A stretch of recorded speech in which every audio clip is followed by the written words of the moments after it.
हरे कृष्ण। हम माघ मास की शुक्ल पक्ष की जया एकादशी की कथा का संपूर्ण स्मरण करेंगे। युधिष्ठिर कहते हैं भगवान से, हे भगवान, कृपा करके मुझे बताइए कि माघ मास के शुक्ल पक्ष में कौन सी एकादशी होती है, उसका क्या नाम है, उसकी विधि क्या है और उसमें किस देवताओं की पूजा की जाती है। भगवान श्री कृष्ण कहते हैं, हे राजेंद्र, माघ मास के शुक्ल पक्ष की में जो एकादशी होती है, मैं उसका वर्णन करूँगा। यह एकादशी जया नाम से विख्यात है। यह सभी पापों को हरने वाली है। यह अत्यंत पवित्र, पापों का नाश करने वाली, मनुष्य को भोग एवं मोक्ष प्रदान करने वाली है। यह ब्रह्म हत्या जैसे पापों को भी नष्ट करने वाली है और पिशाचन यानी प्रेत योनि का शासित करने वाली है। इस व्रत का पालन करने से मनुष्य को कभी भी प्रेत योनि में नहीं होते हैं। इससे बढ़कर पाप नाशक और मोक्षदायिनी दूसरी कोई तिथि नहीं है। हे राजन, इस कारण से प्रयत्न करो, व्रत को करना चाहिए। यह सब में श्रेष्ठ है। मैं अब तुमको इसकी शुभ पौराणिक कथा सुनाता हूँ। इसे ध्यान पूर्वक सुनो। पद्म पुराण में मैंने इसकी महिमा का वर्णन किया है। प्राचीन काल में स्वर्गलोक में इंद्र राज्य करते थे।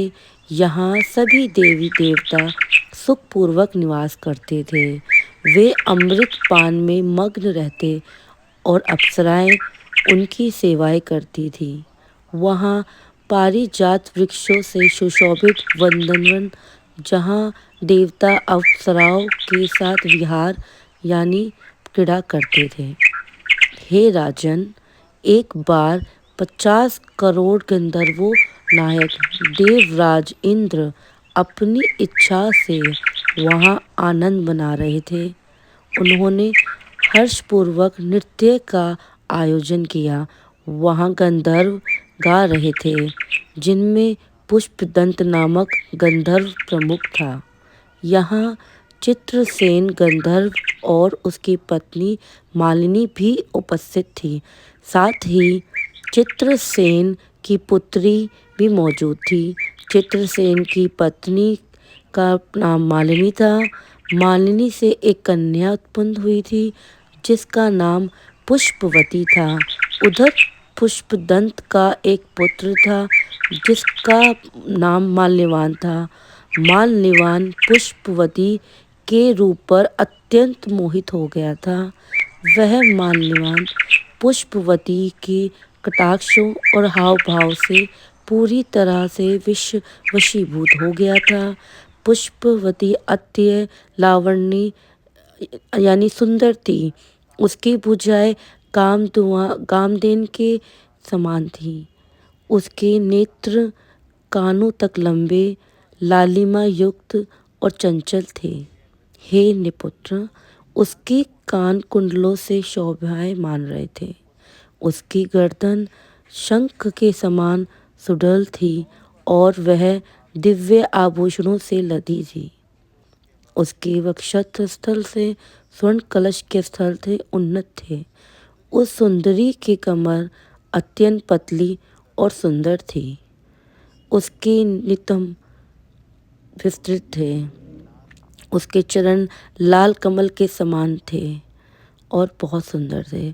ऐसे रूपवती पुष्पवती को देखकर माल्यवान उस पर मोहित हो गया था। वे दोनों इंद्र को प्रसन्न करने के लिए नृत्य और गान कर रहे थे।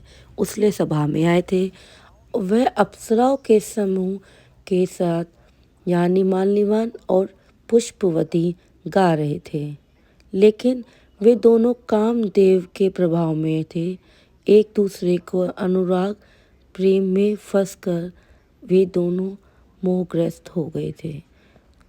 चित्त भ्रमित होने के कारण वे शुद्ध गायन नहीं कर पा रहे थे। कामदेव के बाणों के वश में होकर एक दूसरे को निहार रहे थे।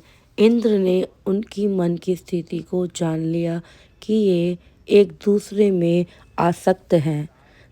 ताल और लय के टूटने से ताल और लय के गीत और गीत के बिगड़ने से इंद्र ने इसे अपना अपमान समझा। क्रोधित होकर इंद्र ने उन्हें श्राप देते हुए कहा, अरे मूर्खों, तुम दोनों को देखकर धिक्कार है। तुम मेरी आज्ञा को भंग करने वाले और पतन को प्राप्त हुए हो। तुम दोनों पति पत्नी के भाव को धारण करते हुए पिशाच यानी प्रेत बन जाओ और मृत्यु लोक में यानी पृथ्वी में जाकर अपने कर्मों का फल भोगो।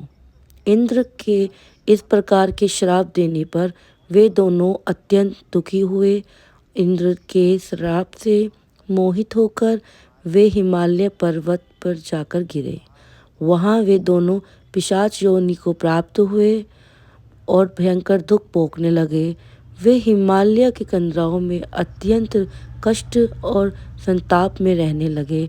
श्राप के मोह में पड़कर वे अपना गंधर्व अप्सरा होने का स्वरूप भूल गए। अपने पाप कर्मों से उत्पन्न शरीर कष्टों और गर्मी सर्दी आदि से पीड़ित रहने लगे। उनके को रात में भी न सुख मिलता था और न शांति। वे आपस में विलाप करते हुए उस पर्वतीय गुफा में भटकते रहते थे। तब उस पिशाच यानी माल निवास अपनी पिशाचनी पत्नी पुष्पवती से कहा कि वे दोनों बर्फीली ठंड से पीड़ित थे। उनके दांत किटकिटा रहे थे और शरीर रोमांचित हो प्राप्त हो रहा था। उसने कहा, हमने ऐसा कौन सा भयंकर और रोंगटे खड़ेने वाला पाप किए हैं जिसके फलस्वरूप हमें अपने ही दुष्कर्मों से अपनी पिशाच योनि प्राप्त हुई है। यह पिशाच योनि तो नरक से भी अधिक भयंकर है और दुखदायी है। इसलिए पूर्ण प्रयत्न करके कभी कोई पाप नहीं करना चाहिए। इस प्रकार चिंता करते हुए वे दोनों दुख से सूखते जा रहे थे। दैवयोग से उसी समय माघ मास की एकादशी तिथि आई, जो जया नाम से विख्यात है और सब तिथियों में उत्तम है। हे राजन, उस दिन वे दोनों निराहार रहे। उन्होंने भोजन तो क्या, जल भी ग्रहण नहीं किया। उन्होंने न किसी जीव की हत्या करी और न ही कि कोई फल फूल खाया। वे दोनों अत्यंत दुखी होकर एक पीपल के वृक्ष के नीचे बैठे रहे। हे राजन, इसी स्थिति में सूर्य अस्त हो गया। फिर भयंकर और प्राण हर लेने वाली ठंडी रात आई। ठंड से कांपते हुए वे जमीन पर गिर पड़े। वे एक दूसरे के शरीर से और भुजाओं से चिपके हुए थे। उन्हें न नींद आई और न ही रकी सुख मिला और न ही कोई अन्य सुख। हे राज शार्दुल, इस प्रकार वे इंद्र के श्राप से पीड़ित थे। इस प्रकार दुखी होते हुए उनकी वह रात बीती। अगले दिन द्वादशी के आगमन पर सूर्योदय हुआ।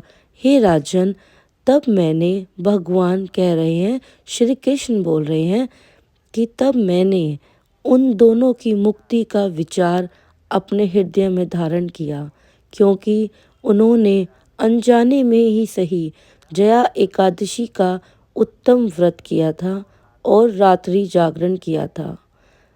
अब उस व्रत को प्रभाव से जो हुआ उसे सुनिए। द्वादशी के दिन उस जया व्रत के पूरा होने से, हे राजन, भगवान विष्णु के प्रभाव से उनका पिशाच योनि समाप्त हो गई। पुष्पवती और माल निवास अपने पूर्व दिव्य रूप में आ गए। वे अपने सुंदर आभूषणों से धारण करते हुए थे। वे सुंदर एक सुंदर विमान में बैठ स्वर्ग लोक को चले गए। वहां जाकर उन्होंने प्रसन्नतापूर्वक देवराज इंद्र को प्रणाम किया। उन्हें इस प्रकार पुनः दिव्य रूप में देखकर इंद्रराज बड़ा ही आश्चर्य हुआ और उन्होंने पूछा।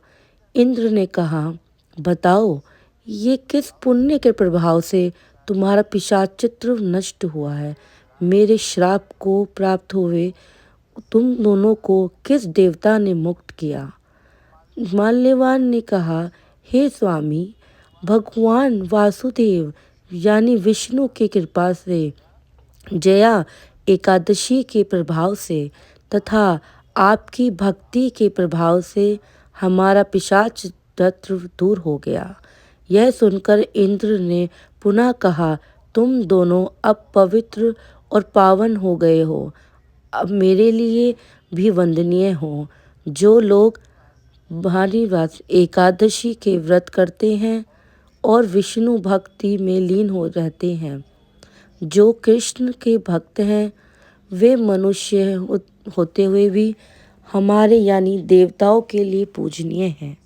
इसमें कोई संशय नहीं। अब तुम पुष्पवती के साथ स्वर्ग में सुखपूर्वक विहार करें। श्री कृष्ण ने कहा, हे राजन, इसी कारण से हरिवासी यानी एकादशी का व्रत अवश्य करना चाहिए। हे राजन, हे शार्दुल, जया एकादशी ब्रह्म हत्या जैसी पापों को भी हरने वाली है। जिसने जया एकादशी का व्रत किया उसने मानो सभी प्रकार के दान दे दिए और सभी यज्ञ संपूर्ण किए। वह मनुष्य करोड़ों कल्पों तक वैकुंठ में आनंद होता है। इस कथा को पढ़ने एवं सुनने से अग्निहोत्रम का फल प्राप्त होता है। नारायण नारायण।